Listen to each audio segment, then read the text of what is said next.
Okay. Good morning, everybody. Welcome to 1 Million Cups Chico chapter. My name is Tim Sharkey. I'm your MC today. I am operations manager here at Chico Start. We're one of the organizers. Up until COVID hit, we had just shifted our meetings here to our office to get a little more exposure to Chico Start. And in the meantime, wait for a few different facilities to be opened up where we might be able to have more downtown focused 1 Million Cups. So we'd like to say thank you to our sponsors and organizers. The organizers are Chico Start, myself, and Eva Shepard, the executive director. We have Heather Oogie with the Chico Chamber of Commerce joining us. Thank you, Heather. We have Wendy Porter with Butte College. She is in the middle of craziness with cyber camps and other projects going on.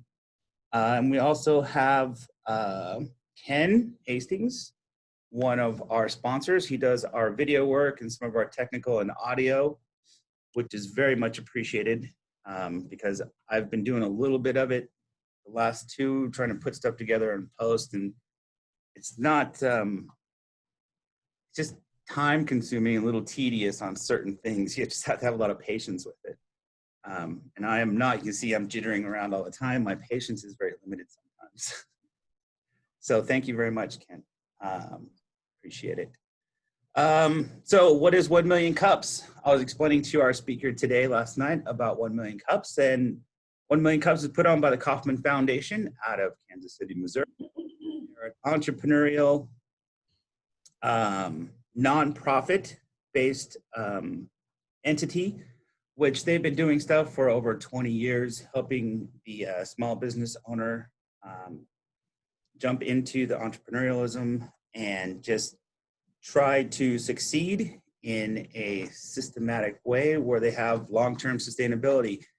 And small businesses are the backbone of America, and we're losing more and more small businesses. So over the last few years, I think it's 5 now, they started the 1 Million Cups project, because it's a group effort between each person and every day about the cups of coffee we have early in the morning, in the middle of the afternoon, during our meetings, staying up late at night. It's a collective 1 million cups that gets things done for the small business owner. So I want to say thank you to everyone that's shown up today and wants to help share some of their knowledge with up and coming small businesses like Aaron's, because this is what they try to make, so we are the front door to the business ecosystem in your community. So bringing together the Chamber of Commerce, the city, other business entities, everyone who is part of this 1 Million Cups chapter here are all volunteers. There is not one entity that controls it. We all put in our time and effort, and we all have a say who's in and out. So if you'd like to become a volunteer and become one of the organizers, send us an email afterwards. We'd really appreciate any extra help and getting the word out to the community. So there are 150 different chapters now, 150 something across the United States that are doing this right now. Some are doing 2 presentations per day, which they like to do. So those ones that are doing it consistently, I tip my hat to them because that's a lot of work. It's a lot of coordinating social media management. So I really admire some of those communities. So what we're going to do is get ready and hand off to our presenter today, Aaron Singer. Aaron has a new project that he's putting underway, and he has started some of it, but he has some long-term future goals with it. And his project is called Paradise Stronger. And please tell us more about it. Aaron, you've got 6 minutes, and then afterwards, 20 minutes of Q&A. And the floor is yours once you get your presentation up. Excellent. Hey, good to meet you all. Thanks for having me. Let me get my presentation on the screen. Everybody see that? Yes? Yeah. Okay. And then also, I hit present. When I started off, if my face or the Zoom's in your way, just let me know. Does that look okay, everybody? Yeah. Okay, awesome. Like I said, like like Tim said, my name's Aaron Singer. I'm super excited to share with you guys what's happening in Paradise. Before I go there, though, I'm going to share a little bit about myself. I'm originally from Paradise. Grew up. I was moved here when I was 2 years old. After high school, I went to Simpson University in Redding, California. Graduated with a biblical studies degree, and then went to Yosemite. Worked at Yosemite Church in Merced, California, for almost 10 years as a pastor there. After that, I transitioned to the Air Force in my early 30s, and I was an Air Force medic for about 6 years. Then I came back to Paradise, and I worked in the ER in Paradise for about 4 years, and really loved it there. But I wanted to transition out of the medical field into the health and wellness field, so I transitioned to the Beyond Fitness in Paradise, which as a group fitness director, as a personal trainer, whole body fitness in Chico, and then I became the head coach at Paradise Ridge CrossFit. That was all right before the fire. During that time, though, those last few years, I was working with a group called Odyssey, which is based in Chico, but we have a couple places in Paradise as a facilitator. That was all right before the campfire. When the campfire happened, I was the head coach and director at Beyond Fitness, and like everybody else, I lost my home and my job, but I was determined to go back and to help, rebuild Paradise, my home, and what was up there already. So you can see right there that dumbbell rack on the bottom picture there. Those dumbbells? That building was 2 stories high. That was what was left of the 2-story building after, that's including rafters, everything else. That's how high what was left of the rebel was a dumbbell rack. So that was in the side of my CrossFit gym. But despite the fire, there's still 13,000 people living and working on the ridge. That's including Magalia. So we still have a good considerable population up there who still need health and wellness. And there's 1,800 building permits already received by the town, and 180 businesses already open. So Paradise is already growing and thriving despite the setback of the campfire. So the mission of Paradise Stronger is to be a nonprofit organized and dedicated to building a healthier community by providing quality programs that promote wellness, connectedness, fitness, and recovery. So a good way to think about it is if you think about a YMCA is a nonprofit. It's a gym that reaches out to its community.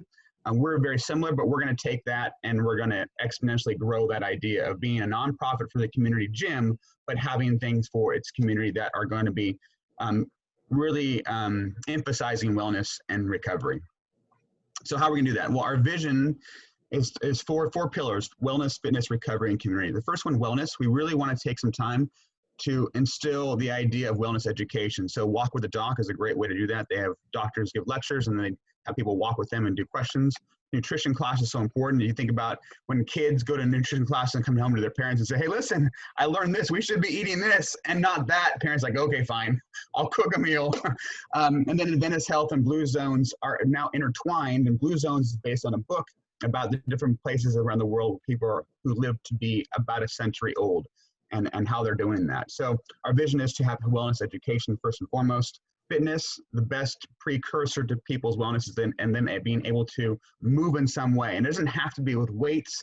It could be what we were talking about earlier with Tim, being in the pool. It could be a sit and be fit. It can be a community hike, but we want to emphasize and we want to celebrate fitness in all of its forms. So group fitness classes for all ages and all abilities, and personal training, working with Adventist Health to do Live Well services as well. So first is wellness, next is fitness, and then recovery. People are still having a tough time with what happened in Paradise, and so PTSD is a real thing in Paradise still. So being able to address that with professionals who can address that. I would not lead a group therapy session, but I would encourage it. But there's also nature-based group therapy sessions, being out in nature or having art projects that would help people to alleviate those emotions and feelings they're going through. And using counselors, professional counselors, and to do that. And then mindset coaching, and then also creating a space for AA and NA. Recovery takes all forms. And especially as we've heard the pandemic, people took on drinking more than they should have, because of the stress of that compound that with what happened in Paradise and with what's happening with just in our world today. People really need that. Next would be our community. We really want to make sure that we are dedicated to collaborating with other people in our community that have that same like-minded vision. So working with Paradise High School, I actually was a substitute teacher for a while, but I work with the teachers one-on-one to provide programs for them. Ridgeview High School is a place for troubled teens. I work with them as well. and then Paradise Parks and Rec, Adventist Health, and then California Vocations, which you know have relocated down here in Chico, or I'm being with them. So collaborating and connecting with them and making sure that we are helping each other just to grow and to fulfill each other's mission. But a community also means that fitness doesn't just have to happen inside of a gym, right? We can go on a community hike and that can be fitness. We can go and do a group cleanup or a community garden, that can be fitness. So we're just moving and celebrating movement. So the plan is we're going to open a temporary facility, which is going to be happening on June 27th with small group fitness classes. We're going to begin our lecture series with Walk with the Doc, and we're going to create some community events, the wellness fair and community hikes. And then we're looking for land for a community garden. That's our first goals moving out for phase 1. In fact, our wellness fair grand opening is going to happen not this Saturday, but next Saturday on the 27th in Paradise and the Holiday Market Parking Center. And we already have, as you can see, quite a few entities, organizations there who are going to be a part of that with us. Phase 2 would be to move into a larger, more permanent facility. Right now, we're about 1,300 square feet, which is not enough, and maybe for 10 people with social distancing. So we're going to outgrow our space like that. So we're going to need to move really quickly to find a new spot. And then we need to purchase more machines for open gym memberships so people can come and do things on their own when the pandemic has passed. We're going to have more classroom space for wellness education. We're going to create a community garden. We're going to start doing nutrition and meal prep planning and nutrition classes. And like I said before, community hikes and Walk with the Doc and then town cleanup. Phase 3 is really, Phase 3 is really to move into a space that I have envisioned since the beginning. I want a space that would encompass all those things. So if you look at this schematic, there's a fitness side with a gym and exercise classes. There's a wellness side for yoga and meditation and Tai Chi. There's a community side with a library and a cafe. There's a recovery side for education and live well health services and physical therapy. And as you could look around the site, outside of that would be a track where people can just go and use outdoor exercise stations, which would encourage people who, I don't want to go to the gym, but I want to exercise, right? So they can walk up to the building, they can go around the building. And then on top of this building would be the community garden, would be a rooftop garden on both halves of this building where people could come and celebrate, cooking, I'm sorry, not cooking, but nutrition in a way that works for them.